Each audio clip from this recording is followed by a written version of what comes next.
Entrepreneurs and small business owners, are you feeling overwhelmed by lack of capital, growth challenges, or personal branding? You are not alone. UCS Advisors is here for you. We're professional capital raising advisors committed to helping you secure funding and grow your business. Are you ready to impress investors? Check your investor readiness with our free 45-second quiz at ucsquiz.com. We believe in you. Visit ucsquiz.com and start your success journey. And remember, always be willing to achieve your greatness. We're so happy to announce our brand new partnership with the New Jersey Lottery. As their slogan goes, anything can happen in Jersey, and that is so true. Welcome to Greetings from the Garden State, powered by the New Jersey Lottery.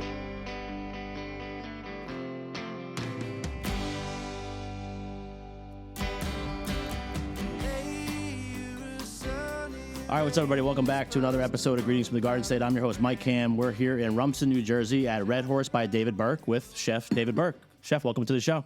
Thank you. Nice to be here. It's good to be here. We've never actually been down here to Red Horse. So I live in Morristown, so I've been to 1776 a bunch of times. But this place it's awesome. Thank you. It's like a very cool, obviously there's horses everywhere, which obviously part of the decor and all that kind of stuff, which was just really great.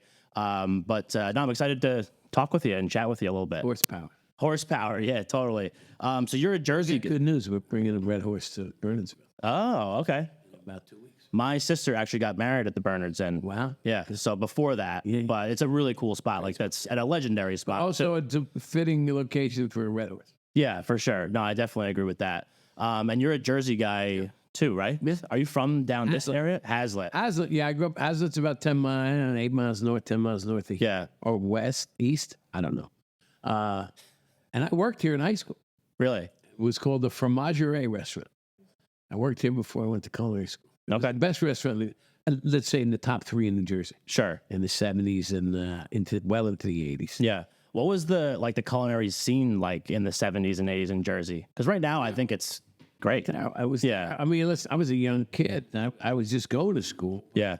When, I guess I shouldn't say that because I worked at a couple of places that were really good. Yeah. For learning, but it was what people demanded was different. Right. The quality of the cook was actually pretty good because they worked hard. Yeah. And if you were a cook, you worked the restaurant back then. Yeah. You didn't complain, and you worked a lot overtime, and they knew how to make sauces, and they knew how to butcher, and they knew how to make pastry. They knew everything because you didn't hire a pastry chef. Right.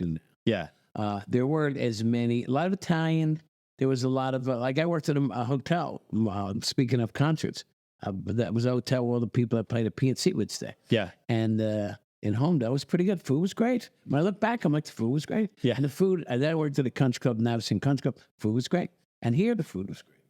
Yeah. Yeah. And I think also too, because, right now you have 7 restaurants here, I think 19 in total, right? And I think just the industry overall too has changed quite a bit. Just the way chefs are looked at and the way the whole kind of... I wanted to be a chef. It was not my father, my parents. My father was kind of disappointed. Yeah. And my coach was pissed. Coach of what? What were you playing? Wrestling. Okay. I was a good wrestler. I quit the team. It was a varsity wrestler as a freshman. Yeah. So between freshman and sophomore year, that summer, I decided I'm going to be a chef. Okay. But also I had to work because, my dad was like, I'm drinking beer. I'm a good student. I'm a good athlete. But, he's got rules. And I'm like, I don't like rules.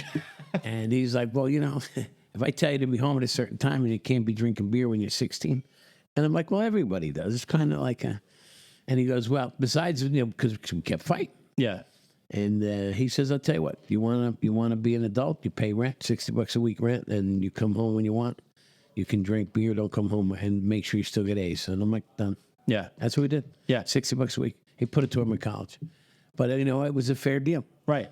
I'm not saying I never came home wasted, but I still got the A's. I got the A. But it was like, okay, if you want to be treated with respect under my roof, you help pay for it. Sure. And I had to get a job, so I went to my coach and said, "Listen, I want to be a man in a white coat that's successful one day, and I want to be." He really was pissed, and they call me names. Yeah. And he goes, "Oh, you're gonna put pink icing on cupcakes, and call me the F word." Oh my God, yeah. I mean, if you knew the stuff that you were doing now, it's totally, yeah. I don't blame anybody because back then being a chef was like being a janitor. It's like telling your parents you want to be a utility worker. Right. That's what it was considered until the 77, 78 when it became a profession. But then year one of a profession, it's come a long way. The Yeah. Culinary Institute of America, the other cooking schools helped out quite a bit. The opportunities of international travel and both parents working helped out with people dining. And the people moving to the suburbs, that younger, generational changes where people work in the city as young 20s and 30s and come out, start a family in the burbs. They want New York food, which is what you see in New Jersey, all pockets of Jersey all over. I mean, the competition in Jersey's gotten really, really much better. And the pandemic helped that. So did Sandy. So did a couple other things. Yeah. The areas down here have changed. Right. And people are fed up with commuting to the city or going in. People are driving into a show now and having dinner in New York like they used to. You could only get good food in New York. Right. Or you had your pockets of restaurants that were, and they were only busy on the weekends. So Tuesday, Wednesday, Thursday, we bought this place way back when and then sold it. We started burger night. All those burger nights you hear about, we started right here. Yeah. On a Tuesday night, which was a dead night, we did a burger for $19 and for burger and fries and a salad and a glass of wine for $19. And people came here and spent $70 because they drank. Sure. Yeah, of course. It was social hour. Yeah. So that worked. And Uber's helped business during the week. Definitely. And also let people not go to work on Monday nights now. Yep. Sometimes they don't go to work on Tuesday. So, and corporate business in Jersey has grown, Yeah, definitely. But also there's appreciation for the craft. There's an appreciation for the craft from the customer. The customers are easier to please than our employees. Yeah. Employees are hard to please. Right. Because just like in all businesses right now, after the pandemic and there was this, you don't understand the restaurant business, like some other business, requires a lot of manpower or human power and dedication and skill. You want the same cook on the same station every night for consistency. So when, you can't just work 3 days a week. Yeah. And it's long hours. For sure. The benefit packages are not the same as corporate America. So, it's harder. It's harder to staff correctly. Yeah. Then when you train someone good, in my case or others, you train a good manager and a good chef, they get poached to open another restaurant because they have our name on their resume. Yeah. And they got an opportunity to make more money and grow. Now you're competing with the people you taught. Yeah, definitely. And I also think that's interesting, and this is going to be a question that I had later, but since we're talking about it, I'll ask it now. Just the idea of because you have, let's just take Jersey, because 7 restaurants in one area, to make sure that they're up to the standards that you have, and especially with training people and making sure you have good people in there and, not necessarily spreading yourself thin, but being a big employer of a lot of people in the hospitality world, which of a lot of the chefs that we've talked to over the course of the 2 years of this show have said that sometimes it's harder to keep people, good people. So talk to me a little bit about that. Well, it's important to try and keep good people. It's important to teach people too, but it's also more important to hire the right people, which is the toughest thing because anybody can fake a resume to a certain degree. If you look at if I go for a haircut, if I need my plumbing fixed or my grass cut, I got to pay a licensed person. Yeah. A chef doesn't need a license. A manager of a restaurant doesn't need a license. Because think of that. Yeah. Poison 500 people. Right? Yeah. I mean, yes, you have the Board of Health and things you got to pass, but that's not a license. Right? So the criteria to be able to call yourself a chef, what we got to do is put on a white coat. Yeah. Say, write a resume. Now, we hire people, and they got to cook, and they should have references and all that. But it's hard to tell how someone's going to, it's like if you hire a quarterback for the NFL, you saw what they did on TV in college. Yeah, right. And you got spring training. Yeah. We can't bring a person in to train. They got to bring skills. Let's go. Yeah. They have to do it. They have to know how to do business. They have to know how to do numbers. They have to know how to recruit. They have to know how to market. They know how to mentor. They have to be a therapist. There's a lot of drugs and alcohol and mental illness in the restaurant business and bad habits and transients. Yeah. There's a lot of part-time workers and meaning waiters and this and that. There's a lot of people that have language barriers. So there's all kinds of stuff you deal with. Yeah. People that don't have the right paperwork or are trying to get it and that will quit for 50 cents an hour or they can't get to work because they don't have the right transportation. So there's a lot more at play to get the right chefs. And then when you get that right team together, somebody opens and offers. During the pandemic, they fleeced us with signing bonuses for other restaurants. Yeah. Because if there's a beach club or hotel in Jersey Shore that has to open for the summer, they have to open. Yeah. They'll pay whatever they need to pay to get a kitchen staff, because they know they're making money on the rooms and the cabanas and this and that. Right. Yep. They can't miss that season. They can't miss it. Yeah. So if I'm paying a guy, $24 an hour, they'll pay him 28 or 20 or more. And here's the $2,000. If you quit on the spot and don't give notice, we'll give you a bonus. Yeah. Which, so the hospitality industry is not so hospitable to each other. Sure, right. When it comes to the dog eat dog. But Yeah. these things, we're all in the same boat, Yeah, definitely. It's just like always interesting to me because like a lot of the chefs we've had on seem to have like pretty good continuity with their teams in a lot of spaces, which is really great. And I do think speaks to just the quality of the types of chefs that we've had on the show so far. But a good chef, sometimes a really good chef is entrepreneurial and ambitious. Right. And they want to open their own place. Yeah, exactly. The schools teach them to work a year in each place and then quit. Yeah. Which is not necessarily good for us. Yeah. But the fact that we can expand, I can promote from within. Right. And I can transfer in the state of Jersey. So the good news about building a business in Jersey is if you work for me and you're good, the growth is good and you don't have to leave the state. You might move to another county. And the commute between our restaurants is only an hour. Right. On a car instead of going to the city, which takes 2 hours. Yeah. And you got to pay, and you got to take mass transportation. Tough. Yeah. So we have restaurants in New York City too, but and also the outskirts. We're also in North Carolina. Right. And building some stuff down there. And Saudi Arabia too, which is Saudi Arabia is that's a license deal, but but I'm the only one that goes over there. But that's a different ball of wax. For sure. We're opening in West Palm Beach or north of West Palm Beach, and we've got a project in Flemington. We're opening Bernard's. We're probably going to do something in Jersey City eventually. Yeah. Yeah. We like Jersey. Yeah. So let's take it back to where you decide you're going to disappoint everybody, become a chef, go to culinary school. Like after culinary school, like what were those first few jobs that you started doing that were? I went to culinary school. I was really good at school. I was serious. Yeah. Stopped smoking weed, from high school and and I was into it because I worked here and I worked in good places. Sure. So I saw what a good restaurant was. Yeah. I just wasn't and I said to myself, I looked at the owners, the two brothers that own this place. I'm like, you know what? And I looked at my chef, and the first chef I had at the hotel. He had 2 vets. I used to wash his vet. It was a dishwasher. Sure. Right. A couple girlfriends. Always had money. And I'm like, you know what? When you're 16, you're like, that looks like success. Yeah. Right? I got one take like that. Yeah. I can take that. Right. I don't mind. I might want to. That's a goal. Yeah. Right? Definitely. And but it was more the creativity and the idea wow, I'm really to build something out of scratch, even though some people back then think it was women's work or it's not. You're in a professional kitchen.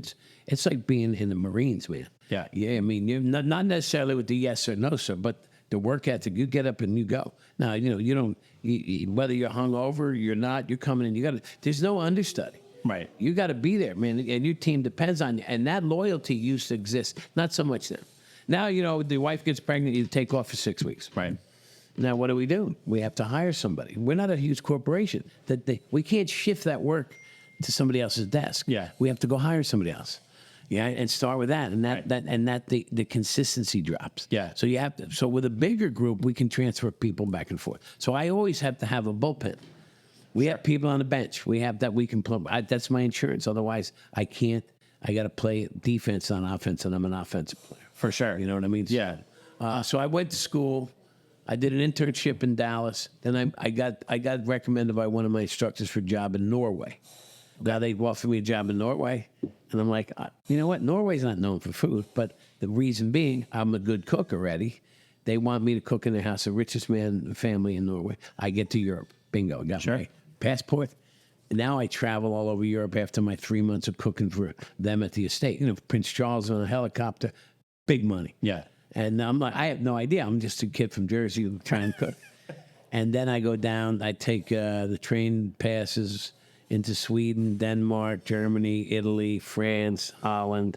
And I eat I can't eat in the best restaurants because I don't have the money. Sure. But I look in the windows and I read them, and I eat in the bistros, and I go camping, and I get and I know what I learned? I learned that I can work in these countries and not have to speak Italian or French. Yeah. So now I got the guts to go back. Right. Norway I was isolated in a home, and they speak English. So I get back. The owner of the home in Norway gets me a job in a very exclusive French restaurant up in Westchester called La Crémaillère, one of the best. I worked there for 2 years under a great chef. And then then it's time to go to New York City. Yeah. And I go to New York City. I work for Daniel Boulou, one of the best in the world. Not at the time. He was young, too, but I worked with him. The Hotel Plaza Athénée. I worked there for a few months. And then the chef at the River Cafe calls me to be the sous chef at the River Cafe. Now, that's a famous, big, beautiful place. I go there and I work I work for a year. I take 3 months off, move back to France. And I go to work in the best restaurants, 1 month each. Come back, work another year at River Cafe. Then I go back to France and I go to pastry school. So I go to pastry school in Paris, and I work in pastry shops because I'm now going to take the chef job at the River Cafe. So I need to know how to do pastry. Then that's how I get started. I go back to the River Cafe for 4 more years or 5 more years as the chef, make all kinds of noise, represent the United States in the Olympics, win some awards, great reviews, creativity, blah, blah, blah. And then I got offered a partnership with the creator of TGI Fridays and Smith & Wollensky. He's a major restaurateur. He makes me a partner. We opened a restaurant called Park Avenue Cafe on 63rd and Park, and huge success. Then I started opening steakhouses with him around the country. Yeah. And we do that for 10 years. We opened Vegas, Miami, Boston, Chicago, Philly, and I'm on the road a lot. Some of our dishes won Best Dish in America. Very innovative. We got some trademarks, patents, wrote a couple books, did some TV, created the cake pop. And then I leave. We go public. I make a few bucks. And I decide I'm going out on my own with a woman named Donatella. We opened David Burke and Donatella in 2004, Upper East Side. We run that for a decade. And while we're running that, I do restaurants in Chicago. I go on my own to Bloomingdale's.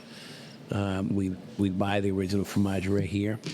And we open a couple of other restaurants in casinos, etc. Yeah. Some of that falls apart due to a partnership dispute about almost 10 years ago, 9 years ago. So we dissolved some of it, split up some of it, and then I start over again, reopening stuff as the David Burke Hospitality Management Group, which is where we are now. So everything we have operating now has been done in the last 7 years. 6 or 7 years. Yeah. So it's been super active. Oh, I'm sure. And, there's a lot of stuff packed. There's a lot, but you learn a lot. You learn from mistakes. You learn from working with the best partners. Right. Whether they're marketing guys, businessmen, financial. The culinary stuff is what our strength is at. Yeah. But you got to do all of it. Right. So, and you learn to vet out the opportunities, and you got to work hard. Yeah. And you got to take chances. And there's ripe fruit on the tree. You got to figure out how to climb the tree. Right. Without falling. Yeah. And sometimes you fall. Sometimes a branch breaks. That's right. But you know what? If you're not in the game, you're not going to win. Yeah. So when you're doing all these things, and I always think this is really interesting because, like, when we have chefs that own their own places, create their own menus, all that kind of stuff on the show, when you're working in all these different kitchens, obviously, like, you go to school, you learn how to put stuff on a plate, all that kind of stuff. Were there points in your career where, especially early on, where you had the opportunity to be creative? So I think that's one of your big calling cards. I'll tell you how it happened. I was always creative. Yeah. My nickname was Imagine If Berkey in high school. Okay. I was always thinking about shit. They'd be like, what the hell is he talking about? I'm like, hey, imagine if this, man. Yeah. But I took over the River Cafe from 2 really good chefs, Larry Forgio and Charlie Palmer behind me. Now, you had also the view of New York City. You're underneath the Brooklyn Bridge. Tremendous. So if Charlie Palmer has the creme brulee recipe, and how does mine become any better? Right. How does my steak become better? I have to accessorize it. I have to style it. Yeah. Right. I have to get creative. I got to think about a combination. I gotta write the poetic menu. I have to figure out how it's going to be. I got to get up earlier and stay out later and keep working harder. And I got to become a designer. And because I'm competing with a view. Right. I want people so I create Instagram food before Instagram. People want to take pictures of it because it's beautiful. It's architecturally stunning. I have a pastry background, so I get precision. Yeah. I got stackable stuff. And I work for a guy named José Lamprey of Maison Blanche in Paris, and he kind of started that whole texture. And so we go for it. And then, you know what? No fear. Don't care what critics say. I care, but I'm not afraid. I'm not afraid of failing. Sure. Not afraid. Did that like change over time? Like early on, were you like more, you got to get a good review on this one? Well, no, I was there. I was knocked the stick off my shoulder with this. I'm going for it. Yeah. I mean, but if you understand the classics and you know why applesauce goes with pork and oranges goes with duck and pickles go on burgers and all the digestive properties and the seasonality and the geographic reasons why things come, and you know the science behind it. Yeah.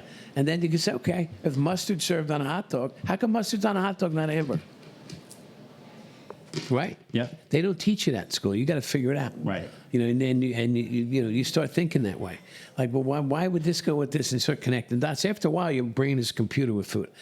Any great chef can read any menu and know if the guy behind in the kitchen that wrote it knows what he's talking about. Yeah. It's like art.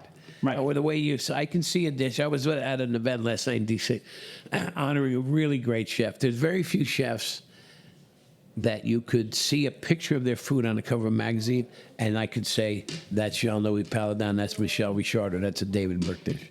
That means you have a style. Yeah. You know, you're recognized for a style like an artist. And that's great. That's very flattering, but that's also takes a lot of guts to not copy other people and create your own style. Yeah. And also with that comes mistakes, in which that comes criticism. Sometimes people criticize what they don't know. Of course. I'll give you an example. Yeah. To make a consomme is a clear broth. To get it clear is a work of art. Nobody makes consomme anymore. And I loved making them, right? We made them out of smoked salmon, things you could never make them out. I couldn't afford. And I said, okay, well, if this to me is like me creating a brandy or a winemaker, it's so clear. Yeah. I'm going to serve it in a brandy snifter because I want you to smell it like a brandy, right? And I pour hot smoked salmon consomme in a brandy snifter. I give it to you when you sit down as an hors d'oeuvre. I had a critic say that was ridiculous. Now, how could that be ridiculous? Yeah. Right? Because you didn't ask me why I did it. I did it because I think that's my brandy. I created that. And if you swirled it and you smelled it, it's heaven. Yeah. So every chef in the world thought it was genius. And one food writer who knows shit from clay about where this came from is out there writing about, oh, this is ridiculous. Right. Now, explain to me why it's ridiculous. I gave you something to warm you up on a winter night as a gift from the kitchen. It's called an amuse. And it was, first of all, very few people could even make that. Yeah. And the thought process behind it, because you know what? They didn't understand them. But yet they didn't have the patience or the curiosity to call and ask why. Yeah. The best critics call you and say, hey, you know what? I had this dish. What were you thinking? Right? I made a swordfish chop. I created this dish. Right? I went to the market and we bought the sword neck, what they throw away. We took this bone, and the meat in the neck is gnarly. And the whole thing is gnarly. I carved that down, got the jewel, put it on the menu. Yeah. Food critic writes, David Burke sticking veal bones in sword steak. This thing was the biggest hit ever, right? Swordfish chop, we trademarked. Loved that critic. Gave me a good review. I got the swordfish chops with the bone attached, 4 of them, wrapped them up in a bag, and I sent them to his office like on a holiday weekend. I said, thank you for the great review. I said, by the way, the swordfish chops are natural from the bone. I said, please grill them, enjoy them. And I said, when you're done eating it, I think you'll know what to do with the bone. Right. Because he didn't ask. Yeah. But he assumed that it wasn't possible, so he dinged me in the review, but he was wrong. But, you know, that's how it goes. The Mayo Performing Arts Center is the heart of arts and entertainment in Morristown, New Jersey. MPAC presents over 200 events annually and is home to an innovative children's arts education program. To see MPAC's upcoming schedule of world-class concerts, stand-up comedy, family shows, and more, head to mayoarts.org or just click the link in our show notes.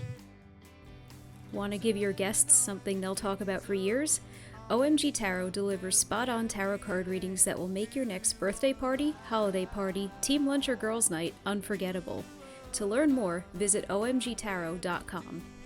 I wanted to tell you about the crew over at Make Cool Shit. These are the magicians who recently gave our podcast a jaw-dropping makeover and shares our same Garden State attitude. Whether you're a fresh-faced startup or a seasoned business looking to shake things up, it's all about making your brand sizzle.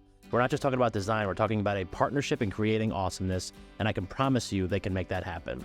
Plus, their unlimited Cool Shit design subscription is a game changer. Unlimited creativity, one flat monthly fee, and none of that boring stuff. It's like having your own design superheroes on speed dial. Check them out on Instagram at We Make Cool Shit or visit their website, wemakecoolshit.co. We're so happy to announce our brand new partnership with the New Jersey Lottery. As their slogan goes, anything can happen in Jersey, and that is so true. Welcome to Greetings from the Garden State, powered by the New Jersey Lottery. So I also think it's interesting too, because there's obviously like a lot of artists, chefs, stuff like that. They can make art, like, you know, cook food, all that kind of stuff. But like the business side is another thing that I think is super interesting about your path, you know, to get to where you are today, because not a lot of people do that, you know? Well, it's not easy. Yeah. Because there's so many things at play, you know, just economics, weather, trends, over leveraging, making your numbers, turnover, you know. So we, you know, not everything we touch turns to gold right away. Sure. So we have to work hard at it. I mean, we go in, and especially with the way we took on a lot quickly. So now next year we don't open everything. We go back and we gift wrap everything, and we, you know, but we seize an opportunity. We're still really good at what we do, but I want better. Yeah. I want it to be bad. I want to be in the best of class, and that's what we strive to do. But it's, you know, there's a reason people don't open 5 restaurants in a year. Sure. Because it's too hard. Yeah. It Right. sounds But hard. like I said, if Yeah, anyone open can one, do it, they it's would. still hard. You're right. But if you have the opportunity to do it, to grow quickly, yes, there's going to be some consequences. There's going to, you know, if you're throwing trick plays on the foot, of course you're gonna look stupid. Yeah. But you know what? You learn, you go, and then as you build, and again, in order to build a team, you need money. Sure. In order to get money, you got to have restaurants. You got to have income. So it's like you're at that tween stage where you got 1 or 2, 3 restaurants, but you need to hire 2 more guys to get to 4, 5, and 6. Right. Then and now you go to different states, and you know. Yeah. And I also think too, kind of like going off like just the business side and being able to put like your name on something. Obviously, like the brand is a big thing too, because like you said, when you see something on like a magazine cover, there's like a few chefs you know who that is, and like I feel like you're one of those guys too, because of the depth that you have, like having the cookbooks, the cookware, like. Well, it's a sign of, it's insurance. It's quality control. If you walk into an airport and you see Nunzio's Pizza and Wolfgang Puck's Pizza, I'm going to Wolfgang's. Yeah. Because I trust the brand. All right. Not that he's ever great, but he's a great chef. Yeah. There's a reason. There's something there. It's like, are you going to buy Levi's jeans or are you going to buy Food Town jeans? Right. Yeah. Right. You know what I mean? Yeah. Yeah. So that's why they market. Yeah. Like no one knows if marketing works, right? They think it does. It's advertising. Yeah. When I first worked, my first partner, Alan Stillman, big advertising guy. And like I'm a young chef, and back then chefs didn't advertise because there's no you would never advertise the restaurant. It was a sign of weakness. Right. You didn't have to.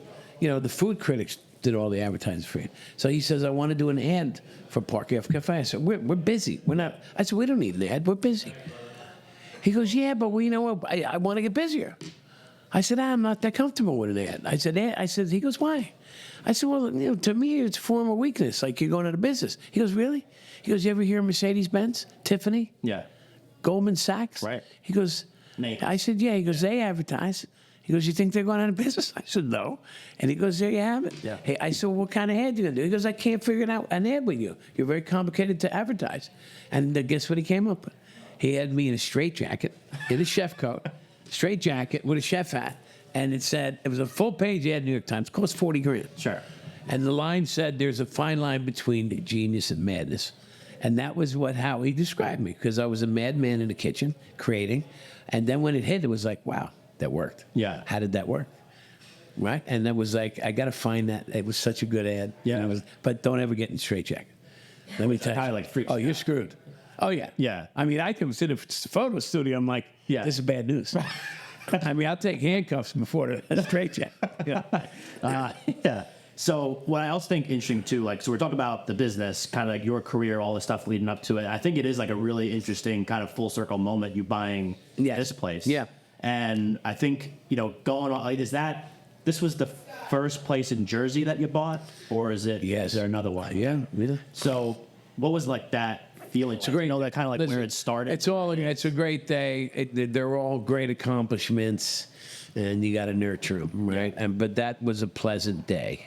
Now, we had to sell it because I had a dispute with one of my partners. Then buying it back the second time, I was a little more humble and also more appreciative of the opportunity. Sure. And also smarter. Yeah. About what was going to go on. Isn't easy. There's, like you said, there's a lot more restaurants in Jersey, and we're in this beautiful town of Rumson, supported by the locals. We got a pretty good brand, and we can make things happen straight through the pandemic and now. Yeah. And we have a couple other restaurants down this way and a bakery, and we just keep working until we get things correct. We have a new menu starting tonight. And We're excited about this being here now. That's cool. Yeah. And, that's that. Yeah. And then, so like, you got 7 in Jersey. Like, is there one in particular that you're like super proud of, or just they all kind of have like their own? You know, I don't get attached to them. Yeah. I did before, and I lost some of them, and I thought that was my whole life. Right. And it's not. Yeah. It's my livelihood. I love this restaurant. Yes. I love sitting in this room and eating it. To me, this is what a restaurant should look and feel like. Yeah. It's an old house. It's a restaurant. Right. Now we have 1776. Great buzz, great feel. Like that too. Orchard Park, I love the decor and I like the setting. I like them all. David Burke Tavern, I love it. Yeah. It's small and intimate. We're building another. I like them all. I don't really, there's some I might not. I kind of like them all. Yeah. Because they're all different works. So it's like children.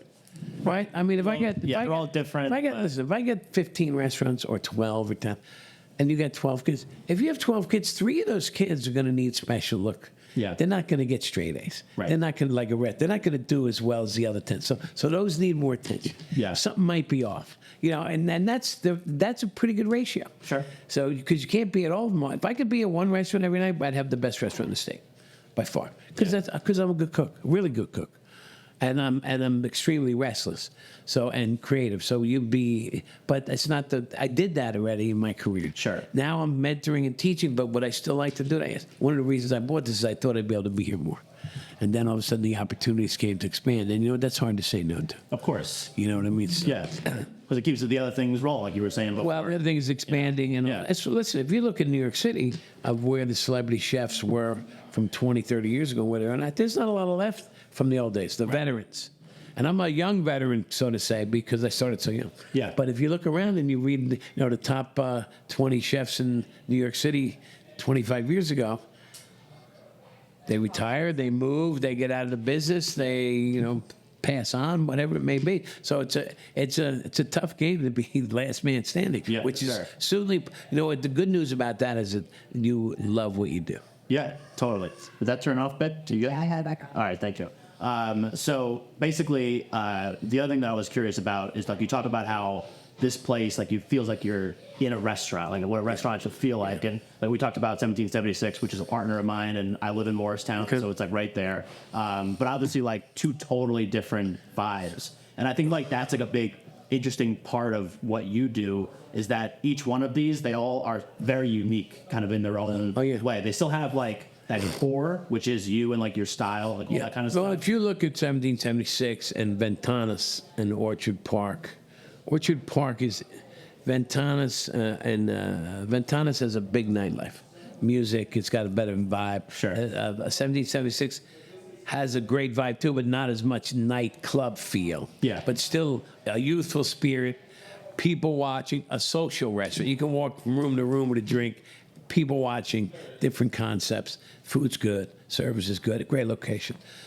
You go down here, or the Goat, these are about food and wine. Yep. There's a little entertainment here and there, but you're coming here, you're not meeting, you don't have 6 single girls coming here to meet guys. Yeah. Right? Like you would maybe at 1776 or Ventanas. Orchard Park, maybe not so much either, because that's in the middle of nowhere. Right. It's not in the city. But great business and great model. And Drift House is doing well down in, and then we'll see what happens at Burnsville. But Burnsville has different opportunities because there's different rooms. And again, that's also, we're on the coast here. Yeah. So we're only drawing from half a pie. It's only so far you're going to drive. You go to Morristown, Burnsville, Orchard Park, you're in the middle of state. So there's money coming from all angles. Yeah. So that's another interesting thing that goes into it too, like the locations of these restaurants, like all that, for sure. Yeah, well, you'd be surprised where everyone's eating. It's just getting the right price point and the right vibe for that zip code. Yes. Right? Because people drive a half hour to eat, but not, you're not basing your business on that. Right. You want to be where the population is, Yeah. of course. But where the population is where the rent is. Yeah, totally. You know? So you also have like you run Top Chef and Iron Chef too. Yeah. Did I get that right? Yeah. What would like those Like Chef experiences? Masters, Iron Yeah. Chefs, all the they're great. Yeah. It's part of what you do. We did a tribute to an old chef last night in D.C., Jean-Louis Paladin, and I was on the Food Network with him early days. It's great marketing. Competition's healthy. You can't say no to TV. So many people see it. You're building a brand. You want to be recognized. You might also, if you're competitive in nature, and you like to show off your product. I mean, I don't know how any chef, like, I'm an outgoing person, but it took me a while. It's just, you want to please guests. You have an opportunity to show you off your skill. Show off. Don't lay up. Go after it. Yeah. Go in that refrigerator, find some byproduct to make special. Yeah. You know what I mean? Yeah, totally. I mean, it's like, coach, give me the ball. Yeah. I'm a young player. Give me the ball. Throw me the ball. I want to show you what I can do. Right. And I see that not as much sometimes. It's like, come in and go. Come in with a magazine or an idea and say, let's do this. I'll be like, in. Yeah. Yeah. Yeah, and so we're getting close to the end because I know we'll wrap it up soon. But when there's, like you said before, like restless, almost kind of like always creating, always doing different things, obviously expanding.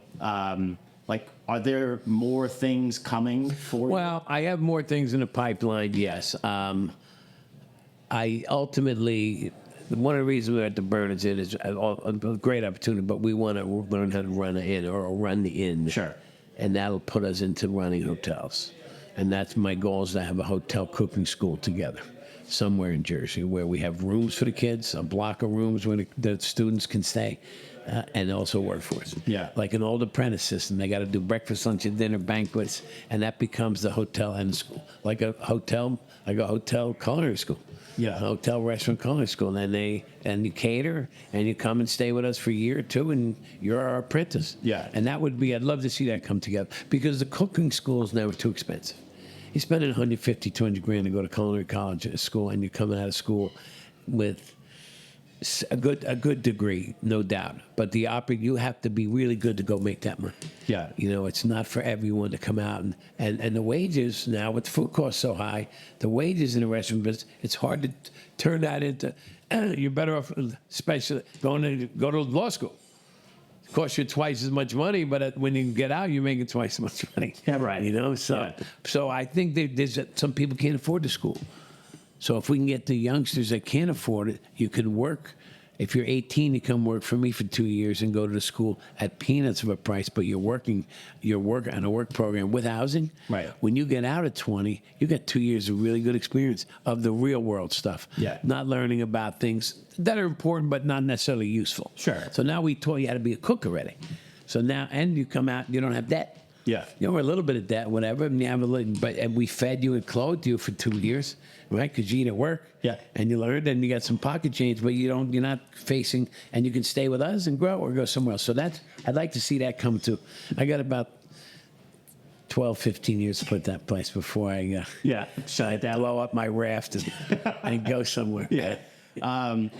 So the one thing that I do like about you, and just kind of like, all the things that you're doing, is that like you're a Jersey guy, and it's just like, I love the fact that with a lot of the places that you've opened, and that are going to continue to open, like as you said, like doubling down on Jersey, Yeah. And I think like that's a really cool thing. That's what the show is all about. Yeah. Well, we went into Keensburg.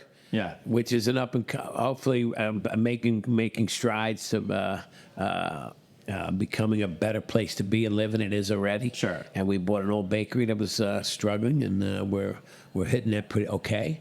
At Union Beach, another small town, which we have a restaurant, and that it's a tougher zip code, but still great. People got to eat, but we got to hit that right too. So some of these things take patience. You got to be in it for the long game. Right.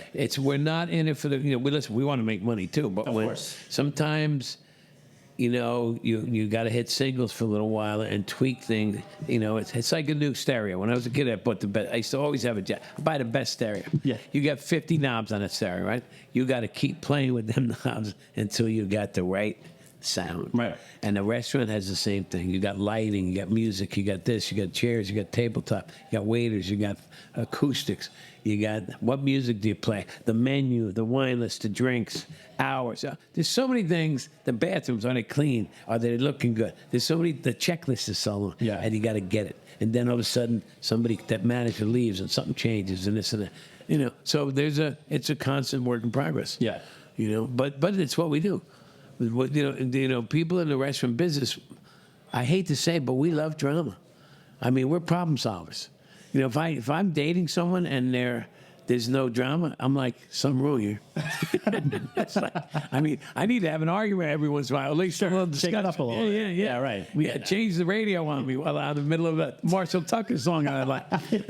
Right. No, but this has been so great, and I really appreciate you taking some time. I'm sorry I was late. No, it's all good. It happens. So we'll make sure that we're going to put all the links and all the stuff to your restaurants and everything in the show notes. People can go click them. And eat local and buy Jersey wines. Try it. They're not bad. We just did a whole thing. Oh, did you? Devin Perry down I know that. Cedar Rose Vineyards. We did that over the summer. There's one in Ringo's pretty good too. Yeah. We do the dinner in the dark with the blindfolds, and we always slip in a Jersey wine and a dessert wine. Yeah, it's and people crazy are how pleasantly surprised. It's crazy how they stand up to Well, Long Island 30 years, 40 years ago, and now they're pretty. Same in Virginia. I was with a Virginia winemaker last night down in D.C. Yeah. You know, it is what it is. But if you don't try, I said the only way you're going to try it is if we blindfold them. And then they would eat it, drink and say, that was a good white wine. Yeah. Where's it from? I said, listen, next time you're in a store, ask for it.